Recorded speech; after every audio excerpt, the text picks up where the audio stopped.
Assalamualaikum warahmatullahi wabarakatuh, Ibu dan teman-teman semuanya. Sebelumnya perkenalkan nama saya Ruri Janorita dengan NIM 1903545. Saya dari Prodi Pendidikan Kimia B BP 2019. Baiklah, di sini saya akan menjelaskan mata kuliah Kimia Organik 2 yaitu tentang reaksi amina.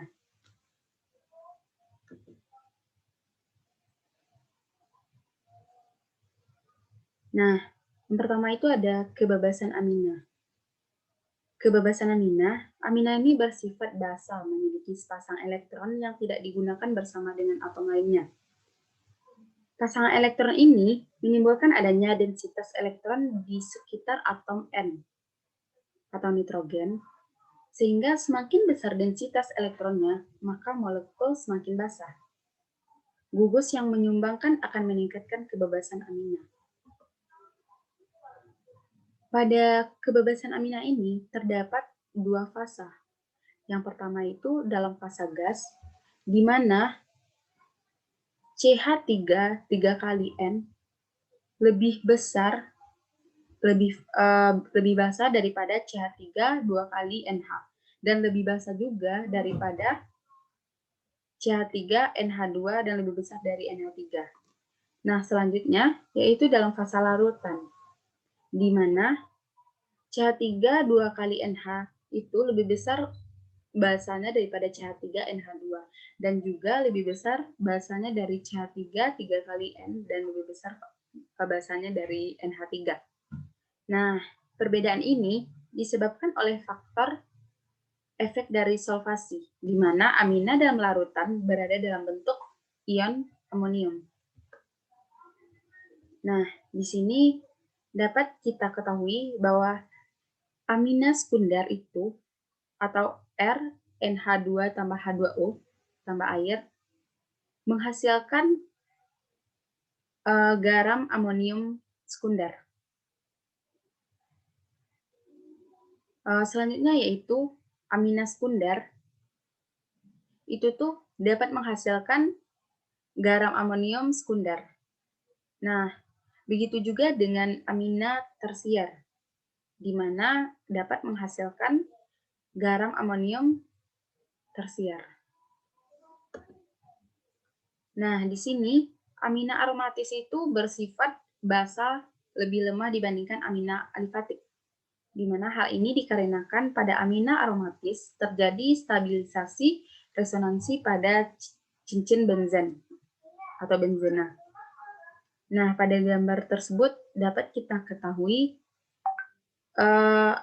terjadi stabilisasi resonansi,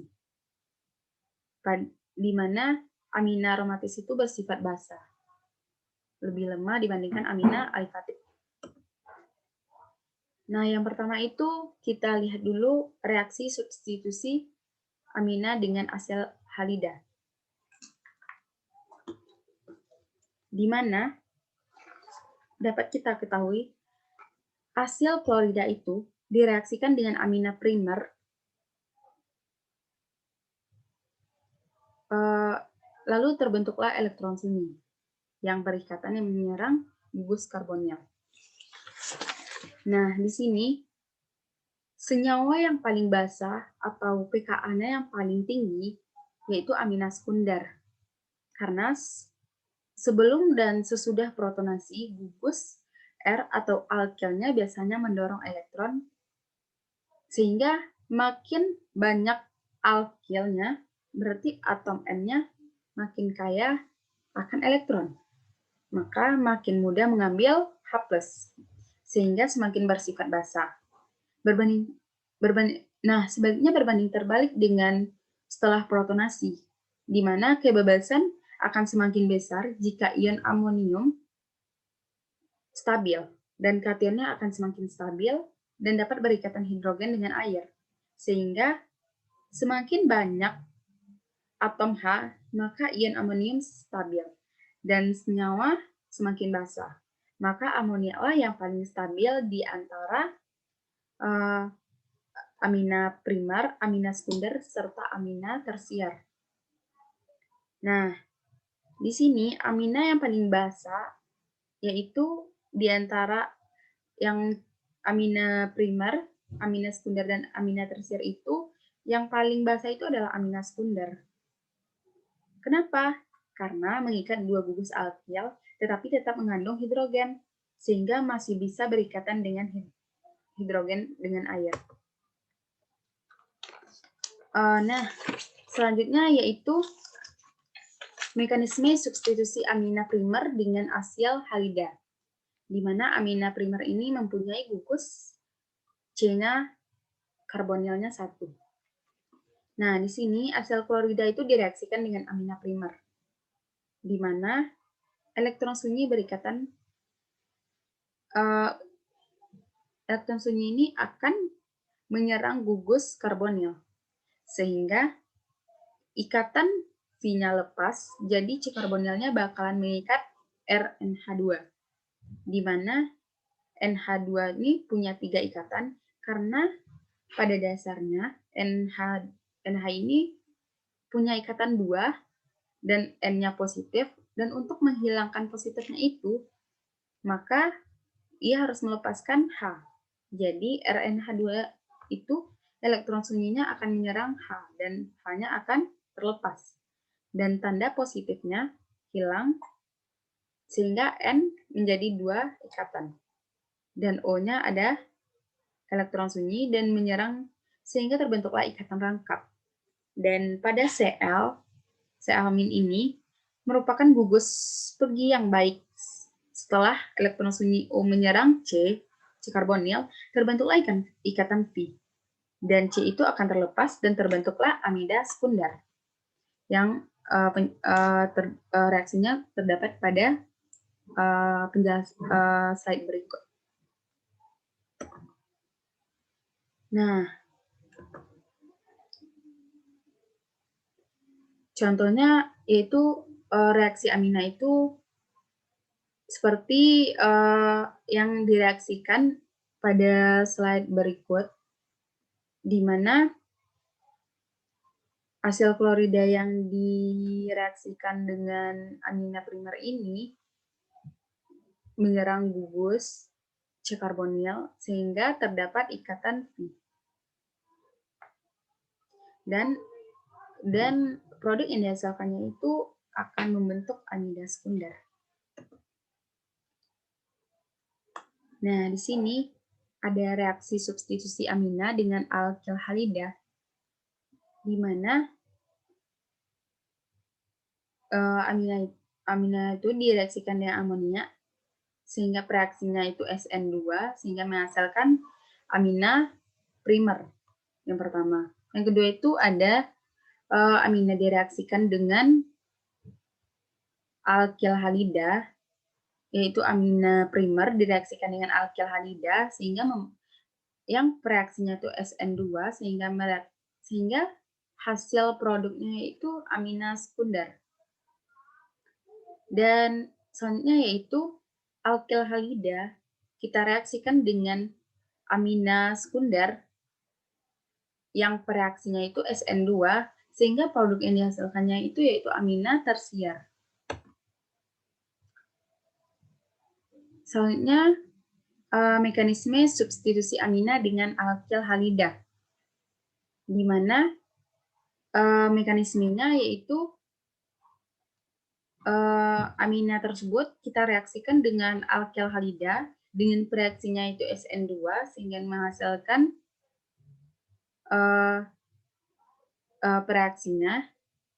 reaksinya yaitu asid base, sehingga menghasilkan amina primer.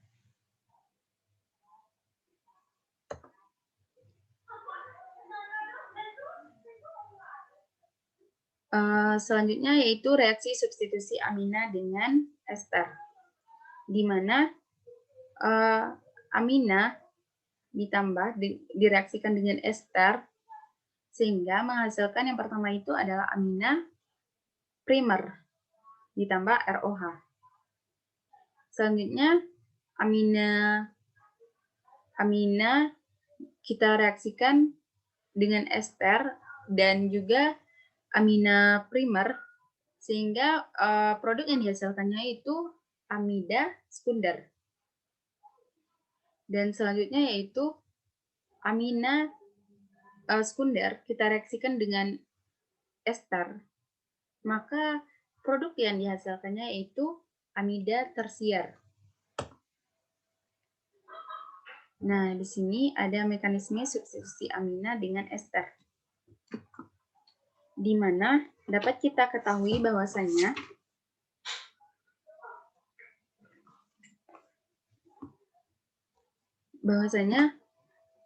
pada reaksi seperti ini, kita substitusikan antara amina dengan ester, maka N ini kan seharusnya mengikat dua ikatan. Karena di sini ada 3 ikatan, sehingga kita harus melepaskannya. Sehingga untuk melepaskannya, yaitu tanda positifnya itu, hidrogen dapat menyerang C karbonium. Selama ada C karbonium, maka masih bisa diserang sehingga terbentuklah amina.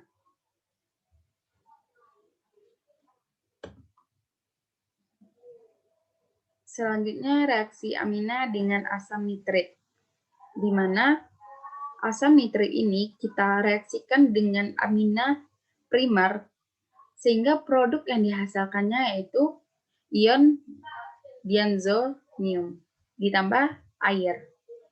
Dan juga jika kita reaksikan antara amina sekunder dengan asam nitrit atau HNO2, sehingga produk yang dihasilkannya yaitu N-nitroamina ditambah air atau H2O. Selanjutnya yaitu mekanisme reaksi amina primer dengan asam nitrit. Nah, di sini anion dari nitrit itu bereaksi dengan H+, sehingga menghasilkan asam nitrit. Sehingga di sini kan dari O tersebut menyerang katalis asam atau H+, sehingga terbentuklah kation nitrit. Dan pada kation nitrit ini terjadilah ada alkil amina primer ditambah dengan kation nitrit dan direaksikan dengan katalis asam atau H+, sehingga menghasilkan produk kation diazonium. Nah, selanjutnya mekanisme reaksi amina sekunder dengan asam nitrit itu tidak jauh beda dengan amina primer, di mana anion dari nitrit tersebut direaksikan dengan katalis asam atau H+, sehingga membentuk asam nitrit, dan O-nya dari asam nitrit tersebut menyerang katalis asam atau H+, sehingga membentuklah kation nitrit. Nah, di sini terbentuklah alkil amina sekunder ditambah dengan kation nitrit, sehingga menghasilkan N-nitroamina atau N dari produknya yaitu N-nitroamina. Nah, di sini ada reaksi antara metil sopropilamina atau amina sekunder. Nah, di mana metil sopropilamina ini direaksikan dengan HCl atau NaNO2 menghasilkan N-nitroamina. Nah, di sini ada contohnya, yaitu reaksi antara suatu amina sekunder dengan HNO2, di mana amina sekunder tersebut kita reaksikan dengan HNO2,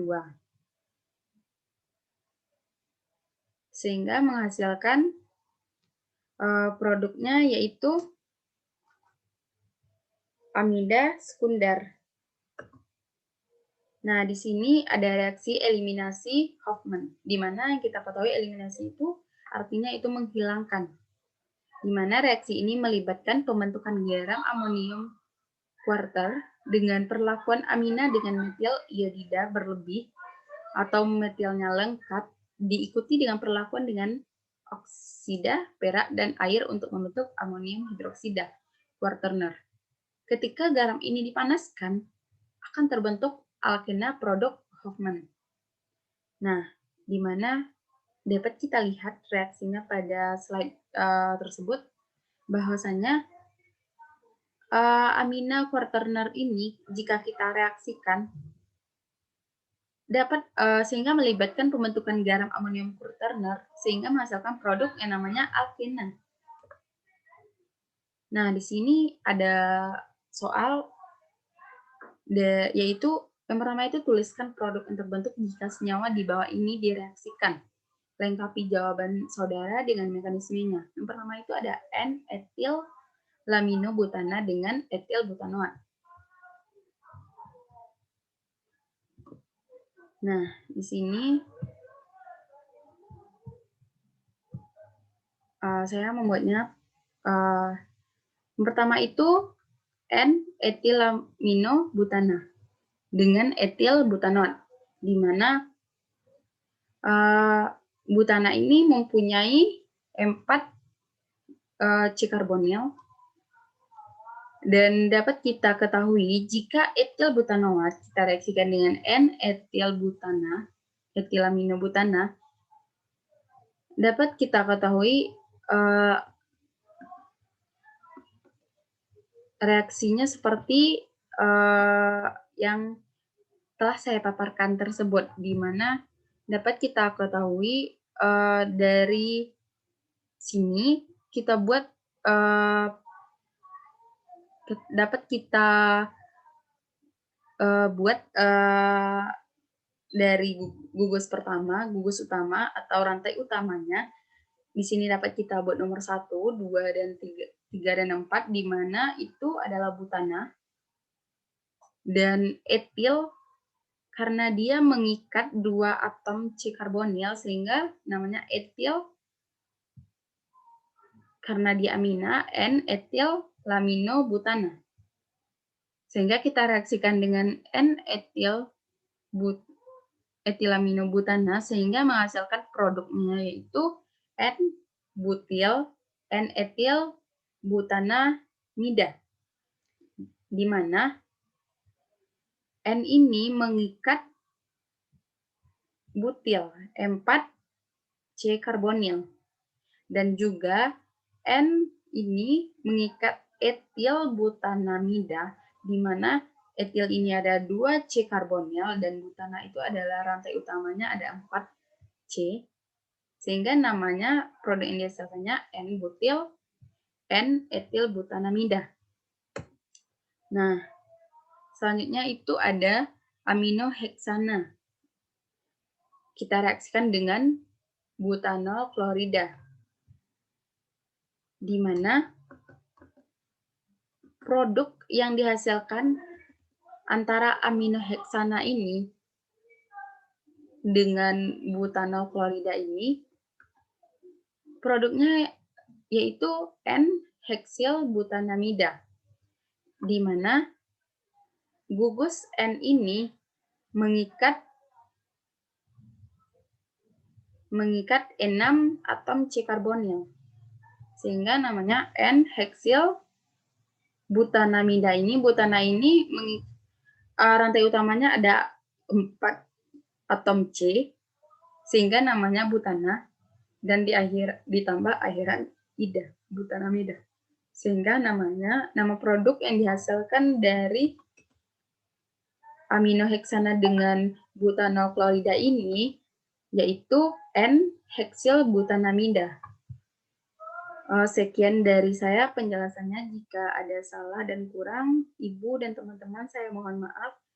Saya akhiri dengan membaca wabillahi taufiq wal hidayah. Assalamualaikum warahmatullahi wabarakatuh.